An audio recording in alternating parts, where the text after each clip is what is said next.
ఉంది. ఎందుకంటే 45 సంవత్సరాల నుంచి ఈ నగరంలోనే పెరిగిన నేను. చాలామంది అనుకుంటున్నారు గ్రామీణ ప్రాంతం నుంచి వచ్చాను. గ్రామీణ ప్రాంతం నుంచే వచ్చినా కానీ నేను కూడా మీలాక నగరానికి వచ్చిన. నేను ఇక్కడ డిగ్రీ చదువుకున్నా, ఇక్కడనే వ్యాపారం చేసిన, ఇక్కడి నుంచే రాజకీయానికి మళ్ళీ గ్రామానికి వెళ్ళిన. ఈరోజు నాకు గ్రామం ఎట్లుంటుందో తెలుసు, పట్టణం ఎట్లుంటుందో తెలుసు, పెద్ద నగరం ఎట్లుంటుందో తెలుసు.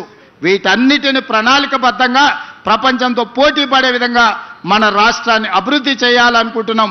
మనం ఎవ్వరికి పోటీ కాదు, మనం ప్రపంచంతోనే పోటీ పడదాం. ఆనాడు జైపాల్ రెడ్డి గారు మెట్రో ఇచ్చిండ్రు మనకు. ఈరోజు నగరంలో ఉన్న మెట్రో ఆనాడు జైపాల్ రెడ్డి గారు మనకిచ్చింది, మన్మోహన్ సింగ్ గారు ఉన్నప్పుడు ఇచ్చింది. మరి పివి నరసింహారావు గారు ఉన్నప్పుడు హైటెక్ సిటీ వచ్చింది, మన్మోహన్ సింగ్ గారు ఉన్నప్పుడు మెట్రో వచ్చింది, ఇందిరాగాంధీ గారు ఉన్నప్పుడు బిహెచ్ఎల్ వచ్చింది, మిదాని వచ్చింది, బీడీఎల్ వచ్చింది, ఐడిఎల్ వచ్చింది, ఇట్లా ఈసీఐఎల్ వచ్చింది.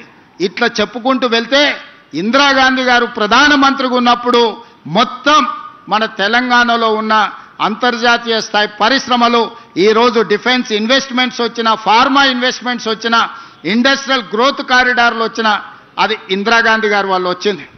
ఈరోజు ఐటీ కంపెనీలు వచ్చినాయంటే పివి నరసింహారావు గారు వల్ల వచ్చింది. ఈరోజు మనకు మెట్రో లాంటి అంతర్జాతీయ ఔటర్ రింగ్ రోడ్ కానీ, అంతర్జాతీయ ఎయిర్పోర్ట్ కానీ మరి మన్మోహన్ సింగ్ గారు వల్ల వచ్చింది. నేను మా బీజేపీ మిత్రులను అడుగుతున్న కిషన్ రెడ్డి గారిని, మోడీ ఏమిచ్చిండు కిషన్ రెడ్డి గారు? మీరు ఈ రాష్ట్రానికి నగరానికి ఏం తెచ్చిండ్రు? నేను విమర్శ చేస్తలేను, ఒక్కసారి గుండె మీద చేయబెట్టుకొని ఆలోచన చేయాలి. మెదక్ ఎంపీ మీరే, చేవెళ్ళ ఎంపీ మీరే, సికింద్రాబాద్ ఎంపీ మీరే, మల్కాజ్గిరి ఎంపీ మీరే, నిజామాబాద్ ఎంపీ మీరే, కరీంనగర్ ఎంపీ మీరే, ఆదిలాబాద్ ఎంపీ మీరే. తెలంగాణలో సగం ఎంపీలను మీకే ఈ ప్రజలు ఇచ్చిండ్రు. మరి తెలంగాణ ప్రజలు మీకు 8 మంది ఎమ్మెల్యేలను, 8 మంది ఎంపీలను ఇచ్చిండ్రు. మోడీ నుంచి మీరు తెచ్చింది ఒక్కటి చూపించండి. నికరంగా మోడీ గారి నుంచి మేము ఇది తెచ్చినామని కిషన్ రెడ్డి గారు మీరు ఒక్క మాట చెప్పండి, గుండెల మీద చేసుకొని. ఇవాళ మేము చేస్తున్న ప్రయత్నాలకు సహకరించక ఇవాళ ప్రతిపక్షం ఉన్న బెంగళూరుకు మోడీ గారు మెట్రో ఇచ్చారు, ప్రతిపక్షం ఉన్న డిఎంకేకు చెన్నైకి మెట్రో ఇచ్చిండు, ఆంధ్రప్రదేశ్కు మెట్రో ఇచ్చిండు, గుజరాత్కి బుల్లెట్ ట్రైన్ ఇచ్చిండు, 2 లక్షల కోట్లు ఇచ్చిండు, గుజరాత్కు సబర్మతి రివర్ ఫ్రంట్ ఇచ్చిండు, ఢిల్లీకి యమునా రివర్ ఫ్రంట్ ఇచ్చిండు, ఉత్తరప్రదేశ్కు గంగా నది రివర్ ఫ్రంట్ ఇచ్చిండు. మరి మేము మూసీ రివర్ ఫ్రంట్ అడిగితే మాకు ఇస్తలేడు, మేము మెట్రో రైలు అడిగితే ఇస్తలేడు, మేము రీజనల్ రింగ్ రోడ్ అడిగితే అది అటకెక్కింది. ఎందుకు ఈ వివక్ష? కిషన్ రెడ్డి గారు మీరు ఆలోచన చేయాలి కదా కేంద్ర మంత్రిగా. మేము చెప్పినాం కదా, మీ ఎంబడి వస్తాం, మీరు మమ్మల్ని తీసుకెళ్ళండి, భేషజాలు లేవు, నగర అభివృద్ధి చేసుకుందాం, తెలంగాణ ప్రాంతాన్ని అభివృద్ధి చేసుకుందాం, మేము మీతో కలిసి వస్తామన్నాం. దాదాపుగా 30-35 సార్లు ఢిల్లీకి పోయినా, ప్రధానమంత్రిని కలిసిన, అమిత్ షా గారిని కలిసిన, అందరు మంత్రులను కలుస్తున్నా. నేను కలవని మంత్రి లేడు, చెయ్యని విజ్ఞాపన లేదు.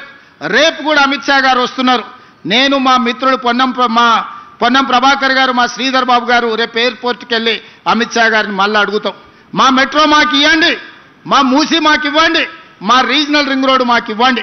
ఈ 3 ఇస్తే మా నగరం ప్రపంచంతోనే పోటీ పడుతుంది.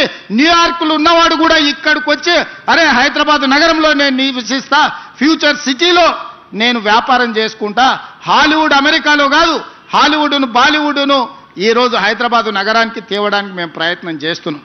మీ వంతు సహకారాన్ని అందించండి. మా వైపు నుంచి ఏమైనా లోపం ఉంటే చెప్పండి, మేము సరిదిద్దుకుంటాం. మేము ఇచ్చే నివేదికలలో లోపం ఉందా? మేము ఇచ్చే నివేదికలలో ఏమైనా అస్పష్టత ఉందా? మేము కోరుతున్న కోరికలు ఏమైనా గొంతమ్మ కోరికలా, ఎవరు కోరకూడని కోరికలా? 20 ఏళ్ల కింద మెట్రో కట్టుకున్నాం, 100 ఏళ్ల కింద మూసీ కట్టుకున్నాం, 30 ఏళ్ల కింద, 25 ఏళ్ల కింద ఔటర్ రింగ్ రోడ్ వేసుకున్నాం, 25 ఏళ్ల కింద అంతర్జాతీయ ఎయిర్పోర్ట్ శంషాబాద్లో కట్టుకున్నాం. మా తర్వాత వచ్చిన వాళ్ళు ఆనాడు ఢిల్లీ తర్వాత మెట్రో 2వ స్థానంలో ఉండే మా నగరం ఇవాళ 9వ స్థానానికి పోయింది. చిన్న ఊర్లు కూడా మెట్రో కట్టుకొని మనకంటే ముందర పోయినాయి. ఇవన్నీ కిషన్ రెడ్డి గారు కేంద్ర మంత్రిగా మీకు కనిపించడం లేదా? మేము చెబుతుంటే మీకు వినిపించడం లేదా? నేను పర్సనల్గా మిమ్మల్ని ఇంటికి వచ్చి కలిసి నివేదికలు ఇచ్చిన, వ్యక్తిగతంగా కూడా మీతో మాట్లాడినా. మనం సాధించుకుందాం, మనం రాజకీయాలు పక్కన పెడదాం, ఆఖరి సంవత్సరం రాజకీయాలు చేసుకుందాం, ఈ 3-4 సంవత్సరాల అభివృద్ధి చేసుకుందామని కిషన్ రెడ్డి గారికి స్వయంగా వాళ్ళ ఇంటికి ఢిల్లీలో వెళ్ళి నేనే కలిసి విజ్ఞప్తి చేసిన. ఇంతకంటే ఏం చేయాలనో చెప్పండి మిత్రులారా. మిత్రులుగా మీరు ఆలోచన చేయండి. నగరాన్ని అభివృద్ధి చేయాలి.